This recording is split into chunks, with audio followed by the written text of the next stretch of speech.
Abra sua Bíblia junto comigo, na carta que Paulo escreveu aos Efésios, em seu capítulo 5, nós vamos ler dois versículos, o versículo 23 e o 24, convido você a ficar em pé, e que a graça do Senhor Jesus Cristo e de Deus nosso Pai esteja conosco nessa manhã.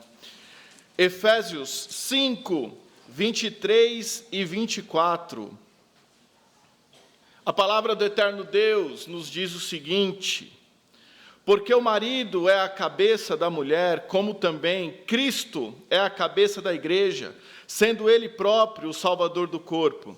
De sorte que, assim como a igreja está sujeita a Cristo, assim também as mulheres sejam em tudo sujeitas a seus maridos. Oremos. Pai, em nome de Jesus, que a sua palavra, meu Deus, como sempre, cause em nossos corações uma profunda reflexão, meu Pai, sobre a nossa vida em relação ao Senhor. E que em nome de Jesus, edificação possa acontecer, salvação possa acontecer, transformação possa acontecer para a Tua honra e para a Tua glória. Oramos em nome de Jesus. Amém. Podem sentar.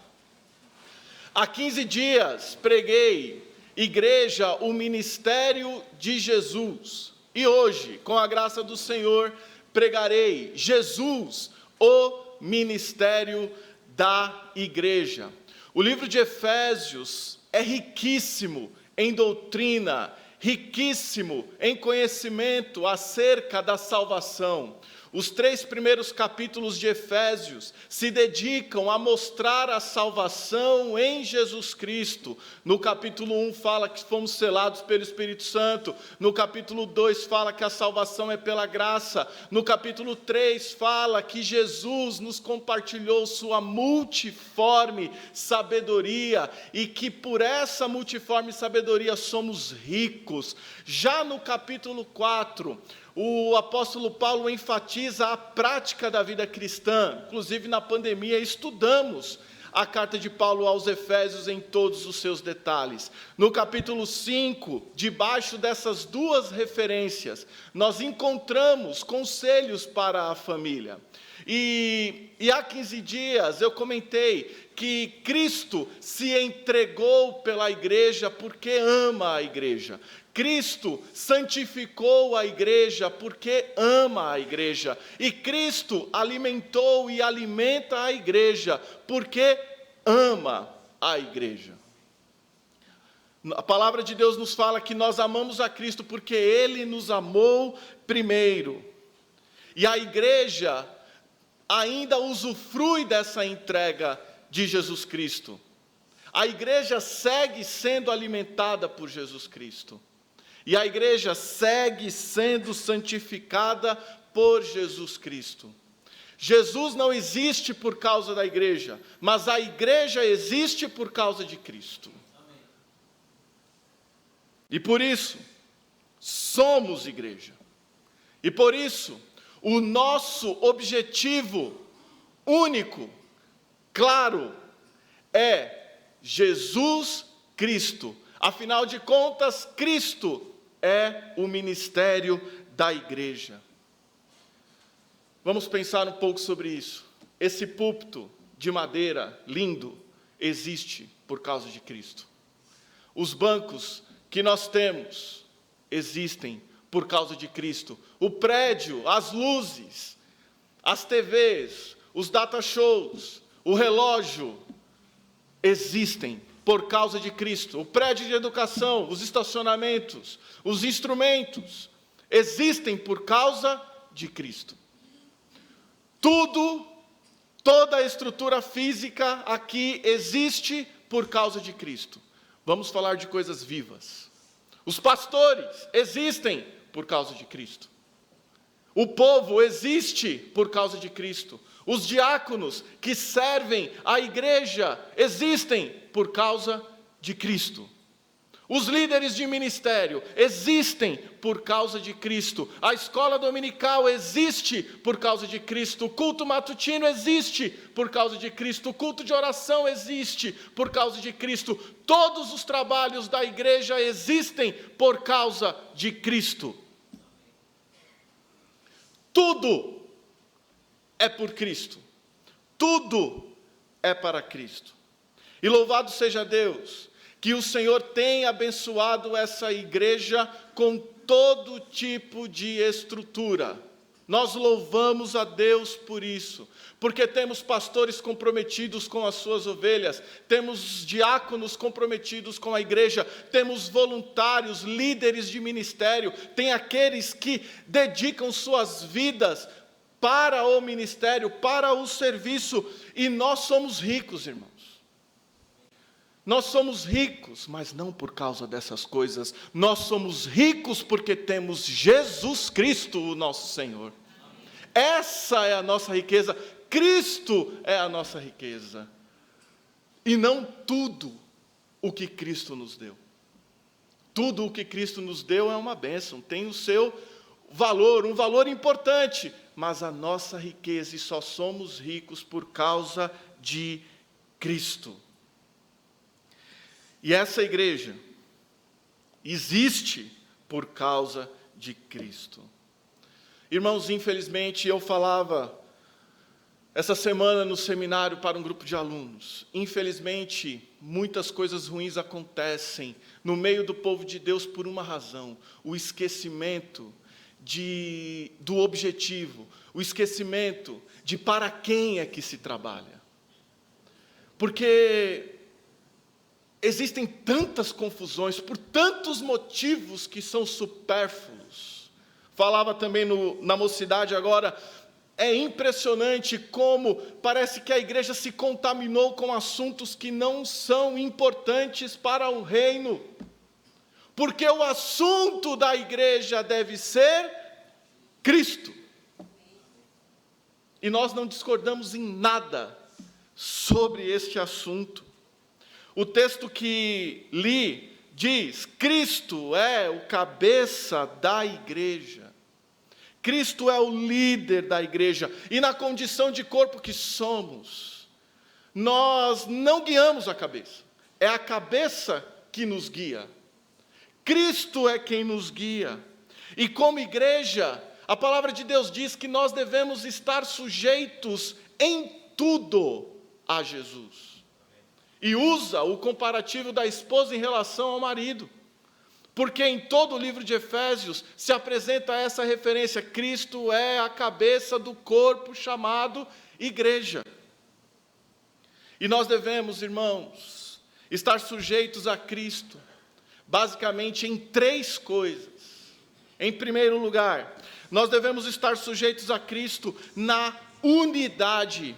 Veja o que o capítulo 4 vai nos dizer: rogo-vos, pois, eu, preso do Senhor, que andeis como é digno da vocação com que fostes chamados, com toda a humildade e mansidão, com longanimidade, suportando-vos uns aos outros em amor, procurando guardar a unidade do Espírito, pelo vínculo da paz. Há um só corpo, um só Espírito, como também fostes chamados em uma só esperança da vossa vocação, um só Senhor, uma só fé, um só batismo, um só Deus e Pai de todos, o qual é sobre todos e por todos e todos vós.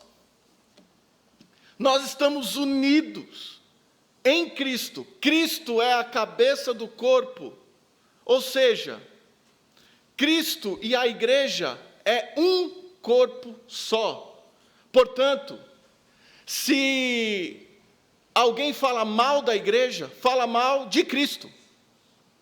Se alguém fala mal de qualquer um que é da igreja, fala mal de Cristo. Porque nós, em Cristo, somos unidos, somos um só. E veja, o Pai, o Filho e o Espírito é uma pessoa só. A igreja está unificada a Cristo, a unidade é vertical. Cristo está ligado à igreja, e a igreja, em uma visão horizontal, está ligada em si própria. Então nós somos um corpo só. 1 Coríntios 12, a palavra de Deus vai nos dizer lá que se um membro padece, todos padecem.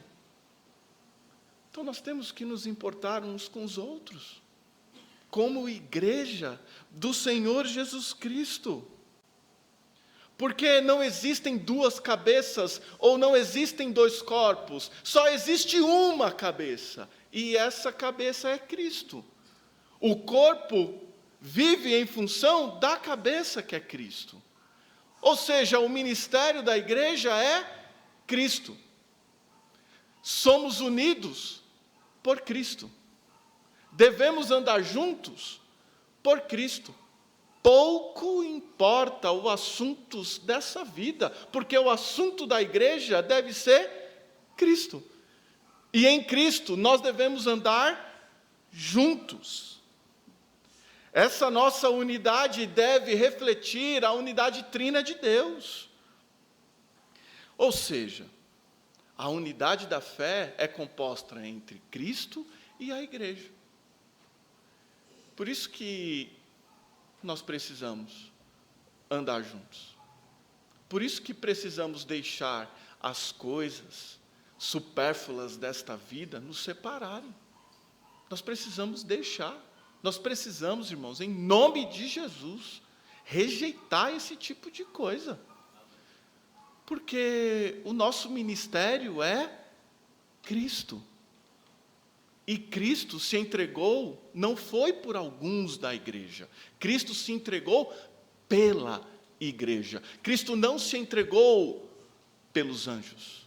Cristo não se entregou pelos animais. Cristo não se entregou pelo sol, pelas estrelas, pelo universo. Cristo se entregou pela igreja. E a igreja é o organismo mais importante para Cristo, porque Ele se entregou tão somente pela igreja.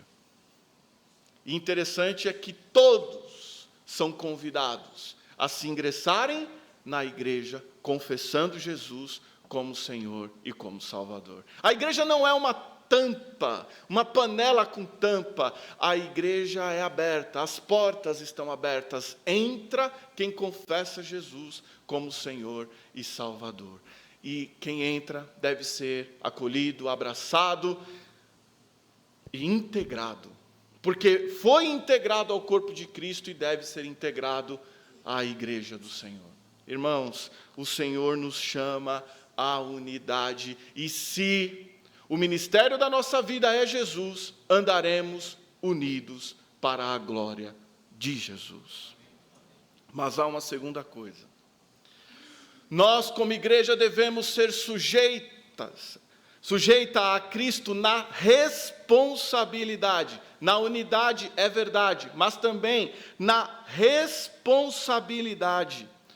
Nos versículos 10 e 11 do capítulo 4, a palavra de Deus fala que o Senhor chamou uns para apóstolos, outros para mestres, doutores, pastores. Todos precisam abraçar a responsabilidade que foi dada pelo próprio Senhor Jesus Cristo. E aqui, irmãos, há uma palavra. Como nós temos deixado essa responsabilidade de lado? Por quê? Já fui de manhã no culto? À noite? Mas se eu já fui de manhã, para que eu vou à noite?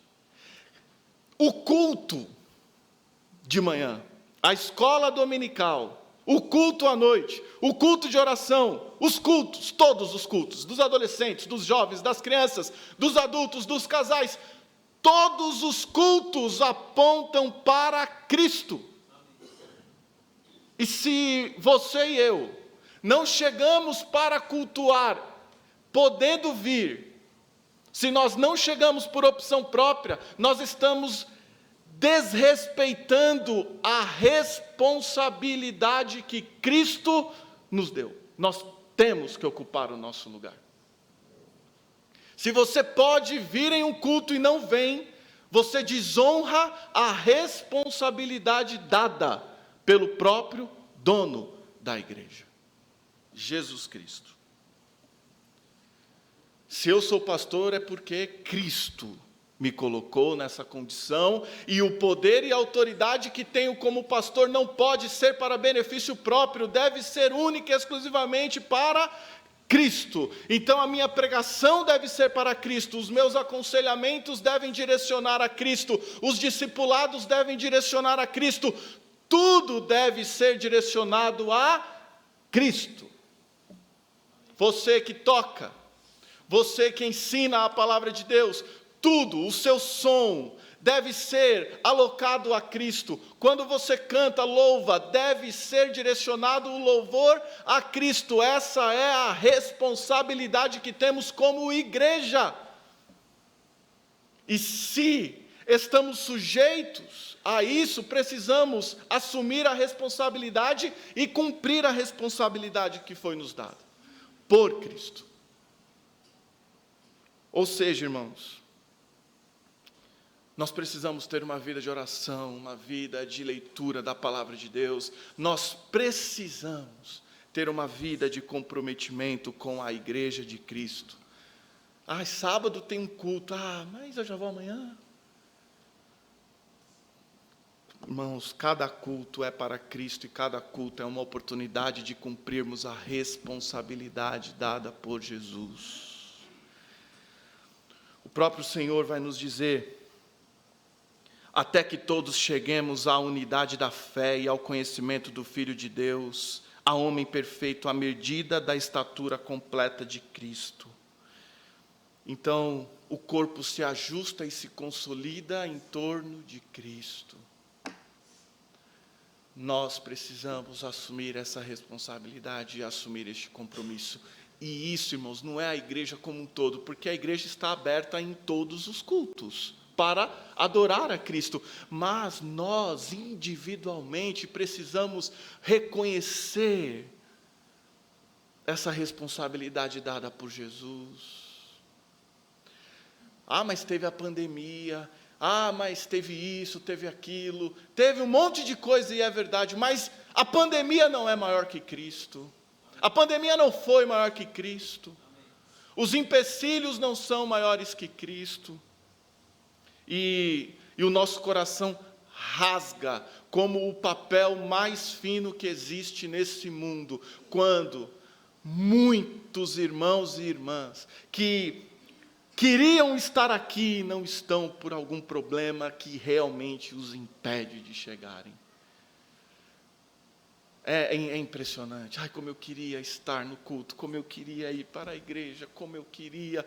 E a gente louva a Deus pela vida desse irmão, e a gente, no nosso pensamento, a gente fala: e aqueles que podem ir não vão?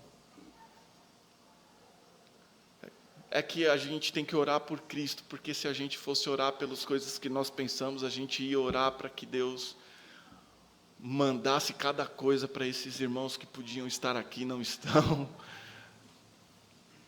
Mas a gente ora para que Deus fale, para que Deus incentive. E, irmãos, essa palavra veio depois de oração. Nós precisamos levar a igreja a sério.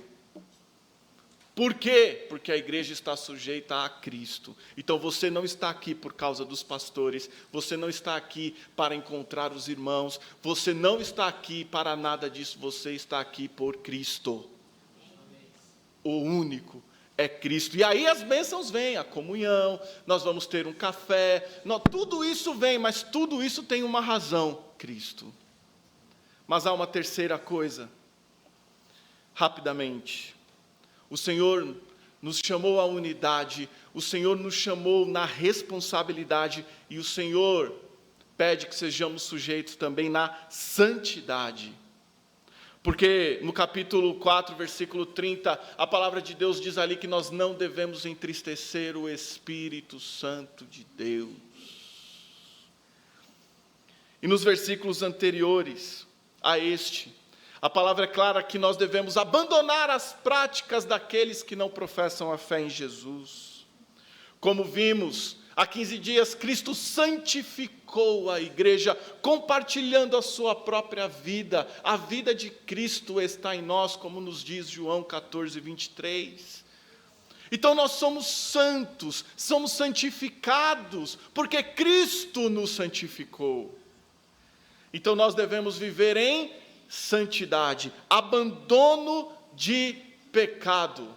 Porque se vamos nos sujeitar a Cristo, precisamos fazer isso do jeito de Cristo. E Cristo é santo. Devemos, portanto, sermos também santos em toda a nossa maneira de viver, como nos diz Pedro em seu primeiro capítulo. Porque se eu aceito o pecado na minha vida, deixa eu dizer uma coisa, se eu aceito o pecado em minha vida, eu traio a Cristo e eu traio a igreja de Cristo, porque é uma coisa só. Então, se eu vivo na prática da mentira, eu traio a Cristo e eu traio os irmãos. E isso, irmãos, deve pesar o nosso coração e nos impulsionar para pedirmos graça e misericórdia ao nosso Senhor e Salvador. Por isso que nós devemos declarar guerra contra o pecado, porque nós não devemos aceitar o pecado em nossa vida por Cristo. Andar em santidade é viver lutando contra o pecado e viver orando o tempo todo e nos alimentando o tempo todo para agradar a Cristo.